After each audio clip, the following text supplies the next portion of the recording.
24-এর guerrilla কারা ছিল এই গানের পেছনে? টোটাল 8 জন আর্টিস্ট হিপ হপ ব্যাকগ্রাউন্ড থেকে 71-এর বেতার কেন্দ্রের গানের মতো এই জেনারেশনকে এই গানটি উপহার দিল, যা অলরেডি ইউটিউবে 1 মিলিয়ন ভিউ ক্রস করেছে এবং ট্রেন্ডিং মিউজিকে নাম্বার 3-তে আছে, তাও মাত্র এক সপ্তাহের কমে। আমি আছি এখন 24-এর গেরিলা গানটির পেছনের মানুষের সাথে, যারা তীব্র প্রতিবাদের ভাষা এই গানটির মাধ্যমে প্রকাশ করেছে। 24-এর গেরিলা নাম কেন হলো এই গানের? 24-এ গেরিলা নামটি পাশাপাশি আমাদের গ্রুপের নামও 24-এ গেরিলা ছিল। এই দুইটা নামই 1971 সালের যে গেরিলা ফোর্স ছিল মুক্তিবাহিনী, সেটা থেকে ইন্সপায়ার হয়ে। আমরা সবাই জানি যে 1971 সালের পাকিস্তানি স্বৈরাচারদের বিরুদ্ধে রুখে দাঁড়াবার জন্য মুক্তিবাহিনীর গেরিলা ফোর্স একটা বড় ভূমিকা ছিল। সো সেখান থেকেই বেসিকলি আমাদের এই 24-এ গেরিলা নামকরণ করা হয়। এবং 24-এর গেরিলা বাহিনীর মূল অস্ত্র ছিল আমাদের শব্দ, আমাদের লিখন এবং আমাদের কথাগুলি, যা মানুষদেরকে এই আন্দোলনের জাগরণের একটা বড় ভূমিকা পালন করে। 24-এর গেরিলার মোটিভেশনে কি? 24-এ গেরিলা গানটির মূল উদ্দেশ্য বা মোটিভেশন আমাদের তিনটি ছিল। একটা হচ্ছে দেশের যে স্বৈরাচারী অত্যাচার হচ্ছিল সেটা মানুষের মাঝে তুলে ধরা।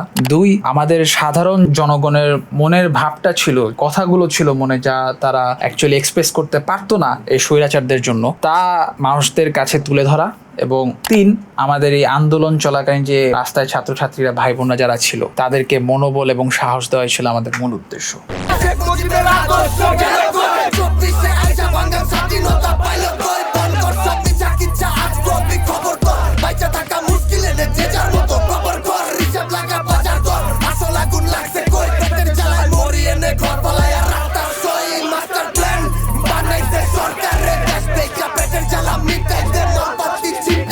এই গানের আইডিয়াটা কে প্রথম নিয়ে এসেছিল? এই গানের আইডিয়াটি সর্বপ্রথম আনে হচ্ছে সামি, তন্ময় আর জিসান। ওরা দুইজন 28 তারিখ, যেদিন পুরা বাংলাদেশের ইন্টারনেট শাটডাউন হয়ে যায়, ওই দিন সকালবেলায় সামি আমাকে ফোন করে। আমাদের ভাই বোনরা রাস্তায় যেভাবে রক্ত দিচ্ছে, এটা আসলে দেখে চুপ করে থাকার মতো নয়। আর as an artist, as a rapper, আমাদের মেইন অস্ত্রটাই কিন্তু আমাদের শব্দ, আমাদের ফ্রিডম অফ স্পিচ, আমাদের কথা, আমাদের লিখনি। সো এই যে আমাদের শক্তিটা, সেটা যদি আমরা এই সময় ব্যবহার না করি, তাহলে আমরা অ্যাজ এন আর্টিস্ট আমরা বৃথা। তো ওখান থেকে আমরা পরবর্তী প্রত্যেকটা আর্টিস্ট একসাথে হয়েই আমরা এই গানটি করি।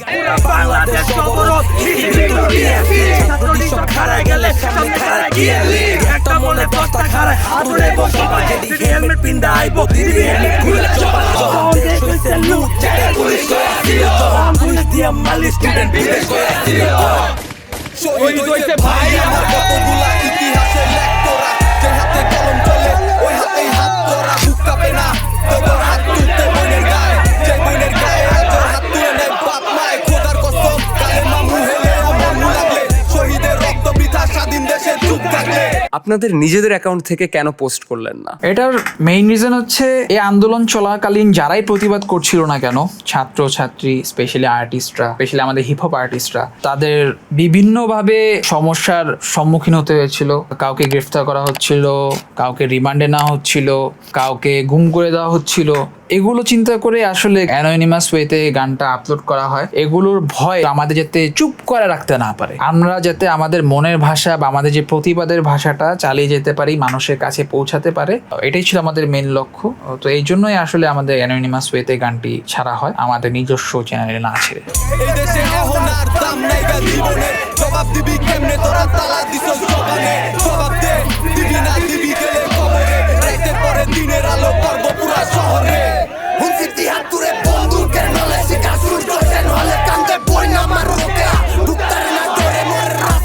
এই গান রিলিজ করার পর কোনো থ্রেট কল পেয়েছেন কি? আসলে গানটি তো আমরা অ্যানোনিমাস ওয়েতে ছেড়েছিলাম, যার কারণে ডিরেক্টলি গানটির জন্য কোনো থ্রেট আমরা পাইনি।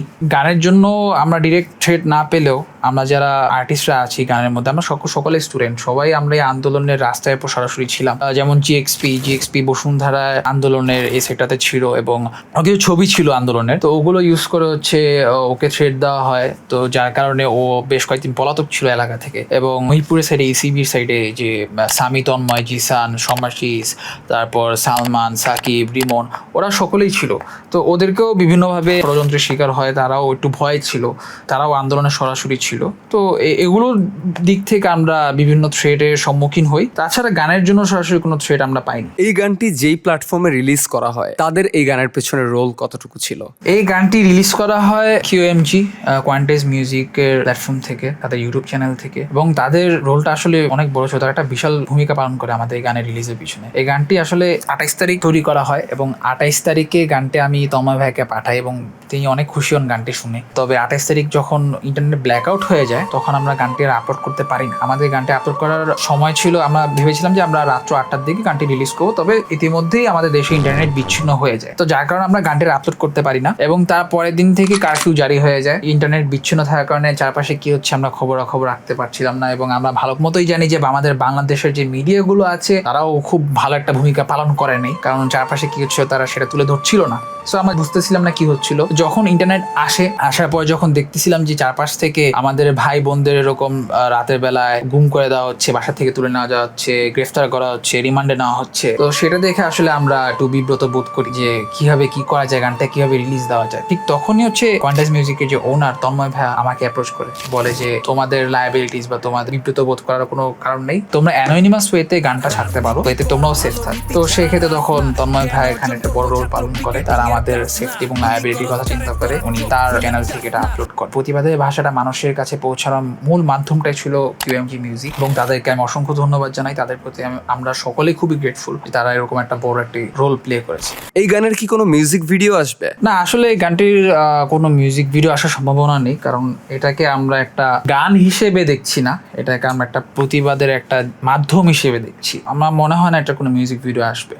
একটা গান সাচেস 24-এর গেরিলা কিভাবে জাতির উপর প্রভাব ফেলতে পারে? গানের থেকে যে ফিডব্যাক আমরা পাই সেখান থেকে আমরা বলতে পারি যে মানুষদের অনেকভাবেই এই গানটি একটি অনুপ্রেরণা দিয়েছে আবার স্বৈরাচারের বিরুদ্ধে রুখে দাঁড়াবার জন্য, এবং তাদের যে গণজাগরণের বিষয়টা, মনোবল বাড়ার যে বিষয়টা, সাহস বাড়ার যে বিষয়টা, সবাই একসাথে ঐক্যবদ্ধ হয়ে এই স্বৈরাচারের বিরুদ্ধে রুখে দাঁড়াবার যে বিষয়টা, সেটা দেখা গিয়েছে। সো এটাই আর কি বলতে চাবো যে আসলে কিভাবে প্রভাব ফেলেছে সেটা আসলে আমি অ্যাজ অ্যান আর্টিস্ট বলতে পারবো না, তবে যারা গানটি শুনেছেন, যারা রাস্তায় ছিলেন আন্দোলন সময়, তারাই ভালো বলতে পারবেন। আমার বোনের মুখে গান মারতো না চিৎকার, চাইলো সবাই অধিকার, হইলো সবাই রাজাকার, বন্দুকের নল দেখলে বুক পাত্তা নেই, নজর নজরে লাগাইয়া অধিকার ছিনাই নেই, প্রতিবাদের ভাষা ছিনা উচ্চা বুক ফুলাই কই, আমার স্বাধীন দেশে আমার স্বাধীনতা গেল কই, ক্ষমতা লোভে তো গোমর সত্য মাটির নিচে, জনতার ভাড়া নির্দেশের ঠিকানা কবরেতে, বুঝারা বুঝারা কার ইশারায় চলে সবই, কেডা চালাই দাবার গুটি কেডা হয় খেলার বলি, জোর চাই আমার ভাই বলল কেন, জোর চাই আমার রক্তে বলল কেন, জবাব চাই গরম রাতে অস্ত্র কেন, জবাব চাই আমার জবাব নাই কেন, আমি কে তুমি কে, রাজাকার রাজাকার, আমি কে তুমি কে, রাজাকার রাজাকার, কে বলেছে কে বলেছে, কে বলেছে কে বলেছে, আমি কে তুমি কে, রাজাকার রাজাকার, আমি কে তুমি কে, রাজাকার রাজাকার, কে বলেছে কে বলেছে, কে বলেছে কে বলেছে। এই গানটি যে সব জেনারেশনের মানুষকে গুজবাম দিচ্ছে, এটা নিয়ে আপনারা কি অনুভব করছেন? এটা আসলে আমাদের জন্য বড় একটি অ্যাচিভমেন্ট, কারণ আমাদের কমিউনিটির বা আমাদের যে হিপ হপের যে অডিয়েন্স তাদের সেটা খুবই নিশ। আমাদের যদি কোনো কিছু ভালো না লাগে আমরা গানের উপরে বলে দিই, কোনো ঘুরাই না, কোনো পেঁচানো লাগে না, ডিরেক্টলি আমরা বলতে পারি সবকিছু খুবই স্ট্রেট ফরওয়ার্ডলি। সো এই জিনিসটা অনেকের কাছে পছন্দ হতো না, তবে এই সময়টাতে যে আমরা স্ট্রেট ফরওয়ার্ডলি যে কথাগুলো বলেছি, এটা প্রত্যেকটা বয়সের মানুষদেরকে মানে মনের ভিতরে এই জিনিসটা টাচ করতে পেরেছে এবং তারা যেভাবে অ্যাপ্রিসিয়েট করেছে আমাদেরকে, সেটা আমাদের জন্য বড় একটা অ্যাচিভমেন্ট। তারা বুঝতেছে আমাদের হিপ হপের যে আর্টটা, তারা অ্যাপ্রিসিয়েট করতেছে, তারা এটার মর্যাদা বুঝতেছে। তো এটা আমাদের জন্য বড় একটা অ্যাচিভমেন্ট। আমরাই যখন রাজাকার তাইলে কতই রাজাকার, সমাজ বইতে কি পড়াইলি এখন দেহি খটকা, মেধা ছাড়ে দেশ গন্ড মূর্খ পালে সরকার, এমন গণতন্ত্রের লেগে রাজাকারই দরকার, হলতে আইব মেধার ধ্বনি আহে বইনের চিৎকার, 24-এ বুদ্ধিজীবী মারলে কতই লস্কার, রাজনীতি কর ভালো নীতি ছাড়া রাজ না, জ্ঞান অর্জন করবো ছাত্র পিকেটিং এর কাজ না, গুলি করস্কারে তোরা চোখ খুলা চাস না, অধিকারের লেগা কত লবি তোরা লাল রক্তের খাজনা, গুলি মারলে মাথায় মার বুকে বঙ্গবন্ধু, এক বেঞ্চে বহা বন্ধু কেমনে চালায় বন্দুক, সাংবাদিক সব ব্যস্ত কারণ বসার ফলন টিভিতে, সাবধান পতন হইব হিস্ট্রি গেলে রিপিট। এই গানের অনেক রিয়াকশন ভিডিও সোশ্যাল মিডিয়াতে দেখা যাচ্ছে। What do you guys feel about this? যারা ভারতের সাইডে, কলকাতা সাইডে যারা যে সকল ডিরেক্টরসরা আছেন এবং বাংলাদেশি যে সকল ডিরেক্টরসরা আছেন, তারাও এই গানটিকে আরো মানুষদের কাছে ওয়াইডলি স্প্রেড করার জন্য তাদেরও একটা বড় ভূমিকা ছিল। এই দুর্যোগের মধ্যে এত কম সময়ে গানটির লেখা থেকে শুরু করে কম্পোজ করলেন কি করে? এবং একটা কথা মনে আছে, সামি তন্ময় আমাকে বলেছিল যে ভাই তোমাকে তো সবাই সমাজ র্যাপার বলে, আমরা সমাজ র্যাপার, কলম হাতে যোদ্ধা।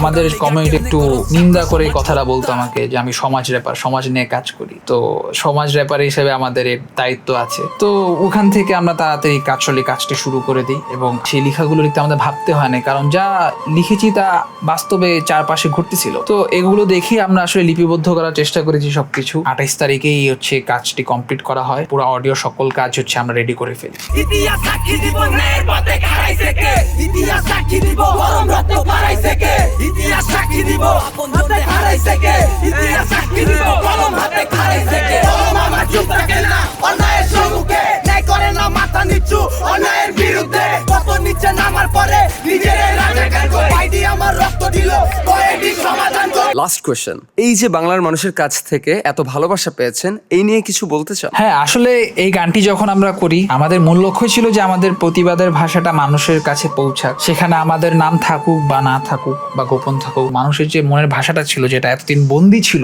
সেটা যাতে মানুষের কাছে পৌঁছায়, সেটা বিবেচনা করে দেখলাম যে এটা এত ওয়াইডলি স্প্রেড করে ফেলবে, এটা আমরা আসলে ভাবতে পারিনি। এবং মানুষের যে ভালোবাসা পাচ্ছি, এটা আসলে আমাদের জন্য বড় একটি অ্যাচিভমেন্ট বলতে পারবো। এটার জন্য আমরা খুবই গ্রেটফুল এবং নিজেদের জায়গা থেকেও নিজেরা ভাবছি যে আমরা সফল হয়েছি, আমরা কিছু একটা করতে পেরেছি। তো এই আর কি, সবাই দোয়া করবেন আমাদের জন্য যাতে আমরা এরকম কাজ করে যেতে পারি। ধন্যবাদ। Thank you for sharing your journey behind 24-এর গেরিলা। এই গান শুধু একটা গান না, এটা একটা ইমোশনাল রিমাইন্ডার আমাদের ইতিহাসের। এই গান আমাদের শেখায় কি করে গানের মাধ্যমে আমরা আমাদের বিপ্লবের গল্পগুলো ফিউচার জেনারেশনের কাছে নিয়ে যেতে পারি। We hope listeners will connect with the emotion and courage you have captured. Keep making music that touches our hearts and inspires all. Thank you. আমরা সমাজ র্যাপার, কলম হাতে যোদ্ধা। কোটার লিগা কেমনে করো ছাত্র সমাজ হত্যা। এই দেশটা কারো বাপের না যে হাত জাগাইলেই মামলা দিব। বন্ডে পিডায় পদের লইগা টোকাই ভাইয়ে কামলা দিব। কত নিচে নামার পরে নিজের রাজাকার কই, ভাইডি আমার রক্ত দিল কয়েডি সমাধান কই। ভাইয়ের রক্তে রাস্তা ভাসে, মূর্খ নেতা দেখা হাসে। থামাবি কেমনে পারি দিবি কয়ডা লাশে। তুই পশুর পয়দা, ছাত্র নামে কলঙ্ক, তুই নসুর পয়দা। কাফন পেঁচা কপালে তুই জবাই করু মসুর। যখন বন হইছে ধর্ষণ, চ্যাটের পুলিশ কই আসিল। যখন ভাই মরছে রাস্তায়, চ্যাটের পুলিশ কই আসিল। যখন দেশ হইছে লুট, চ্যাটের পুলিশ কই আসিল। যখন পুলিশ দিয়া মালি স্টুডেন্ট দিবে কই আসিল। শহীদ হইছে ভাই আমার কতগুলা, ইতিহাসে লেখ তোরা। যেই হাতে কলম চলে ওই হাতেই হাত করা। বুক কাঁপে না তবু হাত তুলতে বইনের গায়ে, যে বইনের গায়ে আজও হাত তুলে নাই বাপ মায়। হুনসি হাতুরে বন্দুকের নলে শিকার সূর্য সেন হলে কান্দে বই না আমার রোকে